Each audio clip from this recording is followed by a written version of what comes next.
Hey, beautiful people, welcome back to Well with Mika, where we talk real wellness for your real life. I'm Mika, your cultural wellness ally, and today we are getting into part three of our low, not no, but low contact bridge series, okay? Previously, we talked about why the middle path matters and how parallel activities can reduce the tension, right?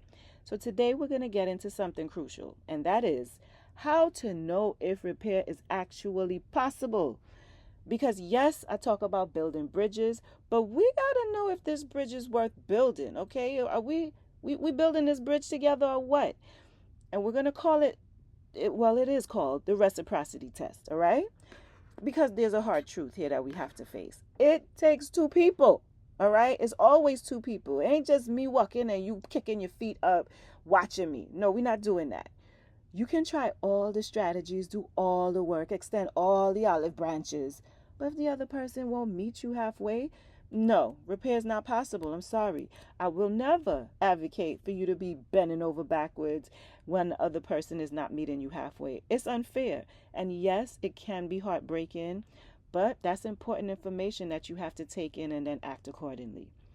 So, how do you know if the other person is willing to try? How do you know if you're building a bridge or just extending yourself into thin air? That's where the reciprocity test comes in. Let's define reciprocity. That means mutual exchange, right? Both people give, both people receive, both people step outside their comfort zone for the sake of the relationship. Dr. John Gottman, one of the leading researchers on relationships, he calls this turning toward instead of turning away, right? So when someone reaches out, do you move in toward them or do you just dismiss them, deflect, or ignore them? That is the test. So, what's the practical version of this? We're going to talk about rotating interest date, right? This is a simple concept. 1 week, 1 month, whatever. One time, you choose an activity that you enjoy. The next time, they choose an activity that they enjoy. You both commit to showing up with openness and respect. That is the key. Because let me tell you, this requires willingness to step into the other person's world. It requires respect for their interests, even if it's not your thing, even if it's not your cup of tea. You're making that small sacrifice of time and comfort. You're going to step into it with curiosity instead of judgment, because that is so important. Because what this is going to reveal is that if both people can do this, even if it's imperfect, because it will be, it's still a green light because it says that there's something to work with. But if one person consistently is refusing, complains the entire time, makes it about themselves, why I gotta do this, dismisses the other person's interest as stupid or boring, why are we doing this don't make no sense. Let me tell you, that huge red flag. That person is not willing to invest and repair the relationship. And that's the information that you have to take in. So let's say you love to go to an art museum, for example. You invite your parent to go with you. They go, but the whole time they just sighing, checking their watch, like, hey, when we leaving this foolishness, right? That tells you they're not willing. They ain't ready yet. They are not willing to enter your world. Or then you flip it. Your parent loves fishing. You hate fishing. But you go, you try, you ask questions, you spend the time together. That tells them, all right, you know what? They're willing to invest. Because this is it's also a conversation about boundaries, because this is where the connection to wellness comes in. Because setting boundaries, it's not mean, it's not selfish, it's necessary for both your social and your psychological fitness. And now you know how I feel about the word boundaries already if you've listened to previous episodes. I don't like the term misused and abused, but there is something real in that. Doctors Henry Cloud and John Townsend, they literally wrote the book called Boundaries, like literally boundaries. When to say yes, how to say no. And their whole premise is this: you teach people how to treat you by what you accept. So when you extend that invitation, whether it's an activity, a conversation, or just an attempt to repair, you're also setting a boundary. So it's like saying, I'm willing to invest in this relationship if you're willing to invest too. So if the other person consistently shows that they won't invest, you now have that clarity. You see it. The relationship isn't safe to continue as is.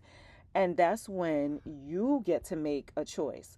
You either lower your expectations and accept occasional light contact, you go low contact with clear boundaries, or in the extreme cases, you choose no contact for your own well being.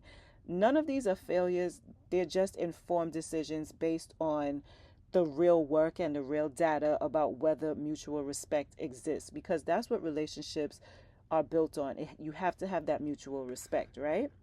So now what's the challenge? Here's your challenge. I want to suggest doing something meaningful to you. It doesn't have to be big, but maybe it's let's watch a show you love. Going to a place that matters to you, sharing a hobby or interest, attending something cultural or spiritual that's important to you. Then pay attention to their response, okay? After you've put that out there, like, hey, do this thing with me, pay attention to how they respond. Do they say yes and show up with effort? Do they say yes but complain the whole time? Do they make excuses to avoid it? Do they dismiss it entirely? Ask those questions. And then notice how you feel after the experience. Ask yourself, does this feel like mutual investment or just a one sided effort? Do they show curiosity about something important to you? And did you feel energized or drained? And that's real info, real data that you have to take in and process. And check yourself too. Look at yourself. Are you extending that same courtesy to them? It's not just about what they're doing, but what are you doing when the shoe is on the other foot, okay? Now, listen, I want to be clear again. This series is about building bridges, yes, but some bridges, they just can't be built. And it is what it is, and that is okay. If you've tried parallel activities, you've extended the invitations, you've communicated your needs clearly, and the other person just won't meet you halfway, like I said, it takes two. You did your part. You've honored the relationship by trying. And now you got to do you. You got to honor yourself. You have to do it by accepting what it is. Going low contact or no contact when someone consistently disrespects your boundaries, it's not giving up. I completely agree with that. It's protecting your peace. It's choosing your psychological fitness. It's saying, look, I value myself enough to stop accepting your mistreatment. And that takes courage, and it is valid. So I will never dismiss that. We've covered a lot in these 3 episodes, I think. So, and I hope it was helpful for you. Episode 1, we touched on the 2 perspectives, right? And that both perspectives matter. And that there's also a middle path between no contact and the whole pretending like everything is fine. In the second episode, we talked about the parallel activities, working side by side, and how that can reduce the tension and build new positive memories. And now in this one, we touched on the reciprocity test, which is going to show you whether mutual investment actually exists. What I want you to take away from the whole series is you're allowed to love your parents and protect your peace. You're allowed to honor what they gave you and grieve what they couldn't give you. You're allowed to try and to walk away if trying isn't working. And it's not about blame. It isn't about who was right or wrong. It's really about asking, can we do better? Can we meet in the middle? And for the parents, I want you to do the same. You can love your kids and protect your peace as well. You can look at yourself and say, and this goes for both parents and kids, what could I do or what have I done that I could have done better? Those are all questions that we have to ask ourselves and be honest with ourselves about. And, if the answer is yes to if you can meet in the middle, even a small yes, then there's hope.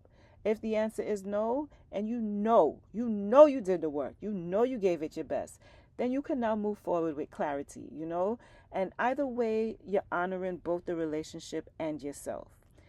All right, y'all. Thank you so much for trusting me with this. As I am not a therapist or your therapist, but we're doing this wellness journey. And I think that this whole no contact situation, quote unquote, trend is something that's very important. So I had to touch on it. I had to talk about it because I see you, I hear you, I get it. And I'm really rooting for everybody to heal, whether it's the parents or the children, I really want us to move forward because we want to build family. We want to build community. We don't want to just willy nilly, all haphazardly just dismantle the whole thing. We really want to do it in a thoughtful way if it's necessary to walk away. And we want to try our best to build the bridges if possible. Okay? So I hope that this helped you in some way. If you see value in it, please feel free to share it. Comment down below if you're going to try it, if you see a way forward in your relationships. As always, please take care of your mind and body. Until next time, happy healthing. Peace.